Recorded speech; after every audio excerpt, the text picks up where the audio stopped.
Pai, em o nome santo do Senhor Jesus Cristo, nesta sexta-feira, nesse dia 19 de abril de 2019, mais uma vez nos entregamos a Ti, colocamos as nossas vidas como oferta viva em Suas mãos, em Seu altar, para sermos usados por Ti, e vos damos graças, Senhor, pois, de acordo com o nosso calendário, há 2019 anos nascia o nosso Senhor e Salvador Jesus Cristo, e nesta sexta-feira, neste dia 19 de abril de 2019, os religiosos, a religião, comemora a Sexta-feira Santa, a Sexta-feira da Paixão, em que muitas religiões comemoram e reverenciam a morte de Cristo. Mas o Senhor Jesus Cristo, para nós cristãos, está vivo para todos sempre. Amém.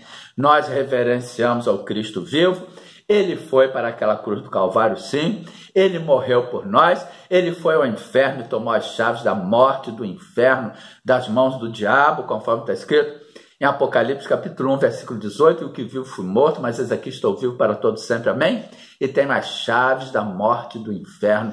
E também está escrito em 1 Pedro, capítulo 3, dos versículos 18 ao 22, porque também Cristo padeceu uma vez pelos pecados, o justo pelos injustos, para levarmos a Deus mortificado na verdade na carne, mas vivificado pelo Espírito, no qual também pregou aos espíritos em prisão, os quais no outro tempo foram rebeldes quando a longanimidade de Deus esperava nos dias de Noé, enquanto se preparava a arca, na qual poucos, isto é, 8 almas se salvaram pela água, que também como uma verdadeira figura agora vos salva batismo, não do despojamento da imundícia da carne, mas da indagação de uma boa consciência para com Deus, pela ressurreição de Jesus Cristo, o qual está à destra de Deus, tendo subido aos céus, havendo-lhe se sujeitado os anjos e as autoridades e as potências. 1 Pedro, capítulo 3, dos versículos 18 ao 22, o Senhor Jesus Cristo, realmente, ele morreu, ele foi ao inferno, mas ao terceiro dia ele ressuscitou. Então nós não temos que comemorar um Cristo morto, mas sim um Cristo vivo que vive para sempre. Irmãos, no Antigo Testamento, antes da vinda do Senhor Jesus Cristo aqui neste mundo, a expiação dos pecados era feita através de sangue de animais. Tanto que em Levítico, capítulo 17, versículo 11, está escrito: porque a alma da carne, ou seja, a vida da carne, está no sangue. Pelo que vos tenho dado sobre o altar para fazer expiação pelas vossas almas, porquanto é o sangue que fará expiação pelas almas.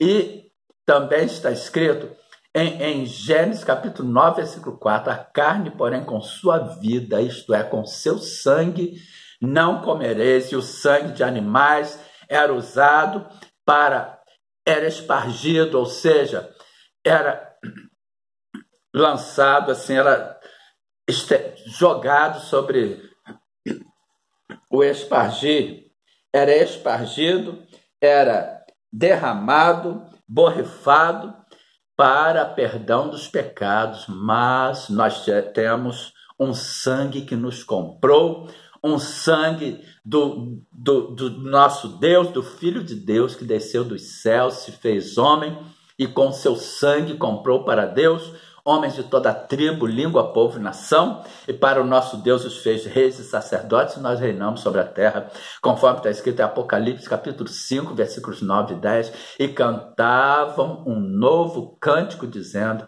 digno és de tomar o livro e abrir os seus selos, porque foste morto, e com o seu sangue compraste para Deus homens de toda a tribo, língua, povo e nação, e para o nosso Deus os fizestes reis e sacerdotes, e eles reinarão sobre a terra. Portanto, irmãos, nós temos que olhar para o Antigo Testamento em sentido figurado, tanto que em 1 Coríntios, capítulo 10, versículo 11, está escrito: ora, tudo isto lhes sobreveio como figuras e estão escritas para aviso nosso, para quem já são chegados os fins dos séculos. Portanto, aquele sangue de animais, o verdadeiro sangue derramado que nos comprou, que nos purificou, foi o sangue do Cordeiro do Senhor Jesus Cristo, derramado e vertido na cruz do Calvário. Portanto, vamos ver uma passagem escrita em Hebreus, capítulo 9, versículos 13 e 14. Porque se sangue de touros e bodes e a cinza de uma novilha esparzida, ou seja, borrifada, derramada sobre os imundos, os santifica, quanto à purificação da carne, ou seja, quanto à purificação da lei, quanto à purificação dos pecados de acordo com a lei.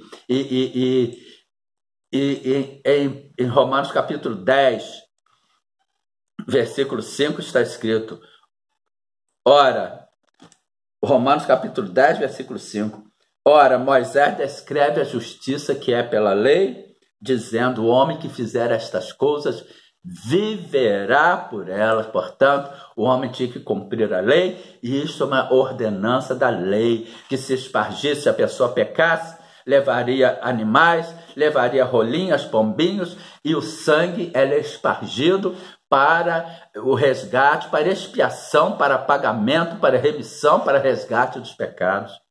Mas esses pecados, este sangue, esses pecados, essas obrigações, elas tinham que ser feitas periodicamente. O sangue que nos comprou, que nos lavou, que nos purificou, ele foi derramado de uma só vez pelo Senhor Jesus Cristo naquela cruz do Calvário. Portanto, vamos dar continuidade. Hebreus capítulo 9, versículo 14. Quanto mais o sangue de Cristo, que pelo Espírito eterno se ofereceu a si mesmo imaculado a Deus, purificará as vossas consciências das obras mortas para servirdes ao Deus vivo, ou seja, imaculado, que não tem pecado. O Senhor Jesus Cristo, ele não tinha pecado, ele sem pecado, ele derramou seu sangue para nos comprar. Portanto, voltemos a Hebreus capítulo 9, versículos 13 e 14. Porque se sangue de touros e bodes e a cinza de uma novilha espargida sobre os imundos os santifica, quanto à purificação da carne, quanto à purificação da lei, segundo a carne, quanto mais o sangue de Cristo. Agora nós vamos ver segundo a graça, segundo o favor imerecido, pois nós não merecemos nada do que é santo, do que é perfeito, do que é absoluto, do que é soberano, do que é único, é o Senhor e Salvador Jesus Cristo. Quanto mais o sangue de Cristo, que pelo Espírito eterno se ofereceu a si mesmo, imaculado, sem pecado, a Deus, purificará as vossas consciências das obras mortas, das obras de acordo com a lei, para servirdes ao Deus vivo, para viver de acordo com a graça, com o favor imerecido. Portanto, vamos ver um outro exemplo escrito. Vamos lá em Mateus capítulo 26, versículos 27 e 28. E, tomando o cálice, dando graças, deu-lhe dizendo, bebei dele todos, porque isto é o meu sangue, o sangue do Novo Testamento, o sangue da graça, o sangue da nova aliança, que é derramado por muitos para remissão dos pecados, ou seja, para resgate dos pecados, para perdão dos pecados. Portanto, o Senhor Jesus Cristo, através do seu sangue, ele nos remiu dos pecados, ele foi o nosso mediador, o nosso intermediário entre Deus e os homens, ele nos comprou com o seu sangue, ele fez a remissão, o perdão dos nossos pecados através do seu sangue, tanto que está escrito em 1 Pedro capítulo 2, versículo 24, levando ele mesmo em seu corpo os nossos pecados sobre o madeiro, para que mortos para os pecados pudessem viver para a justiça, e pelas suas feridas fosse sarado. E naquele momento em que ele foi colocado naquela cruz do Calvário, todos os nossos pecados, todo o mal da humanidade que existia antes dele, que existiu na época dele, que há hoje, que ainda está por vir, foi colocado sobre aquelas chagas, foi colocado sobre aquelas feridas, foi lavado e purificado com o sangue de Jesus, foi comprado pelo sangue de Jesus, conforme nós já vimos em Apocalipse capítulo 5, versículos 9 e 10. Portanto, irmãos, nós temos que reverenciar o Cristo vivo, ao Deus vivo.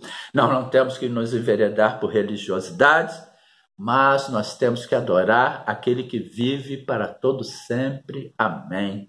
Que fique esta palavra edificadora, reveladora, exortadora, para o amado irmão, para a amada irmã e para a amada igreja, nós queremos glorificar o nosso Deus, nós queremos render graças, glórias, louvores, adorações àquele que neste dia de hoje, que neste dia 19 de abril, se entregou por nós, onde se comemora, é um simbolismo que se comemora a sua morte por nós naquela cruz do Calvário, mas nós temos que olhar para Jesus, o Cristo vivo, olhando para Jesus, autor e consumador da fé, o qual pelo gozo que lhe estava proposto, suportou a cruz, desprezando a afronta e assentou-se à destra do trono de Deus. O Senhor Jesus Cristo, ele morreu, ele tomou as chaves da morte do inferno, do diabo. Quando ele chegou lá no inferno, Satanás e seus demônios devem ter feito uma festa, mas ele tomou as chaves da morte do inferno das mãos do diabo, deu oportunidade àquelas almas que não tinham conhecido de salvação, a todas aquelas almas que vieram antes dele, que pecaram, pagaram pelos seus atos, pelos seus erros, conforme está escrito em Gálatas capítulo 6, versículo 7, não erreis, Deus não se deixa escarnecer, porque tudo que o homem semear, isso também ceifará, ou seja, tudo que o homem plantar, isso também colherá. As pessoas colhem, mesmo que sejam salvas, elas vão pagar pelos seus atos, de acordo aqui neste mundo, elas vão colher os frutos das suas semeaduras, porque Deus não é injusto, Deus não pode negar a sua palavra, conforme está escrito em Jeremias capítulo 1, versículo 12, disse-me o Senhor, viste bem, porque eu velo sobre a minha palavra para cumprir. Mas hoje nós não poderíamos deixar de falar sobre a morte de Cristo, mas enfatizando que nós reverenciamos ao Cristo vivo, ao Deus vivo. Ele morreu por nós, sim, mas nós não temos que reverenciar o Cristo morto, nós temos que reverenciar o Cristo vivo, o Deus vivo, o que vive para todo sempre, amém. A paz de Cristo para o amado irmão, para a amada irmã e para a amada igreja. Uma noite de sexta-feira abençoada, um sábado, um domingo de grandes bênçãos, uma boa Páscoa para todos os irmãos. Em nome de Jesus, amém, glória a Deus.